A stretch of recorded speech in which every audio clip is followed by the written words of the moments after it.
كاتل قديم، ماسورة نحاس،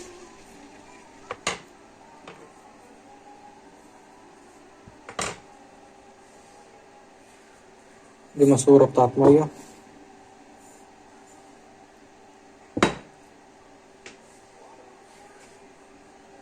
ده كوع ونص. طبعا انا مخرمه كده بالشنيور عشان دي كوع. الماسورة دي هتضرب هوا، الهوا هيجي في الكوع ده هيتفرغ من الخرام ديت زي ما هتشوفوا في الفيديو. طبعا دي بتركب كده هنا في الماسورة كده. طبعا الكتل اهو زي ما انتوا شايفين، دي كتل قديم السخان بتاعه محروق. الماسورة ديت فحرتلها على قد الماسورة ديت اهي زي ما انتوا شايفين كده، والماسورة ديت فحرتلها على قد دي. تمام كده يبقى احنا خلصنا من الكتل والماسورة والماسورتين. كلنا نحتاج مهملات او سلة زبالة منطها زي الكتل بالظبط، نفس خرام الكتل زي ما انتوا شايفين كده، عشان بقت الكتل هنا كده الخرم عن خرم كده زي ما انتوا شايفين. تعالوا نشوف بقى التجميعة ونكمل الفيديو. الصندوق تمام، بس علينا اقول نرجع كده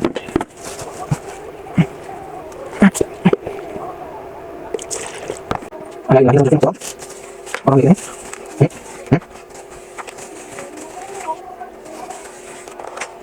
تمام كده مثلا يوبا سيبنا بعدين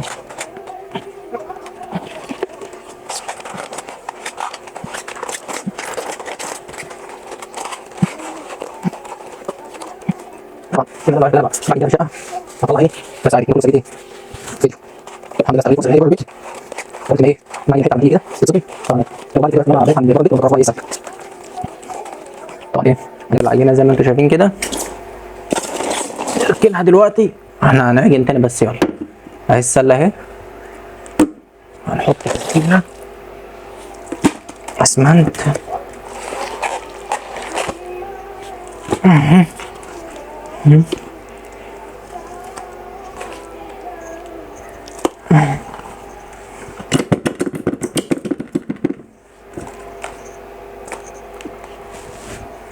تمام زي ما انتوا شايفين كده اسمنت اهو.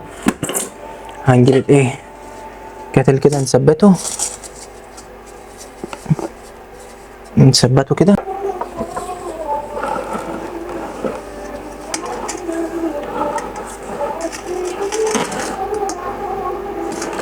عايز تاني اسمنت، عايز تاني العلو ده هيعوز تاني. ده احنا نضطر نعجن نعجن تاني.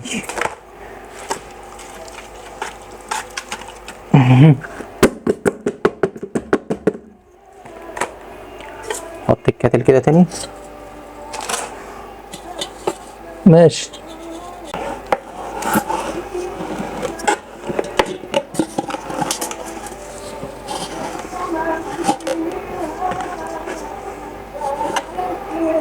تمام دخلنا الماسوره اهي في الجردل، وبعد كده دخلت على الكاتل ماسورات تانية بنفس الفتحه اللي جنبها اهي.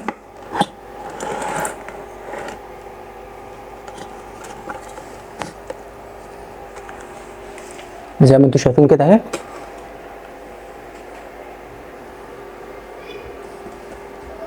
ماسورتين دخلوا اهم. يبقى نقربها نوسطن الكاتل كده في قلب البتاع. تمام هنجيب الكوع اهو هنربطه عشان نشوف هل هو في نص البتاع ولا لا.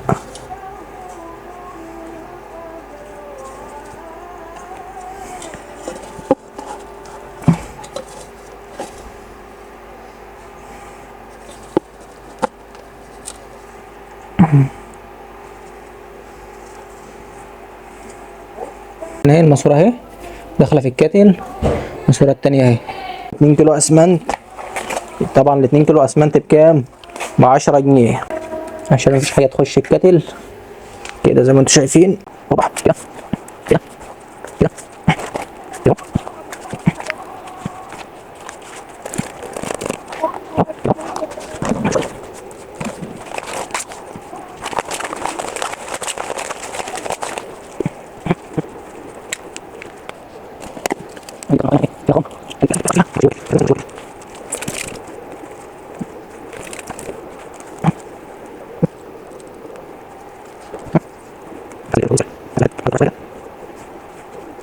طبعا زي ما انتم شايفين حطينا الماسورة زي ما انتم كده، صورتين اهم، دخلناهم في الكتل اللي كان مخروم في الماسورة اهي، وعملنا الفونية اهي زي ما انتم شايفين بالاسمنت، وهستنى ما تنشف وبعد كده هنجربها بكرة ان شاء الله نكمل.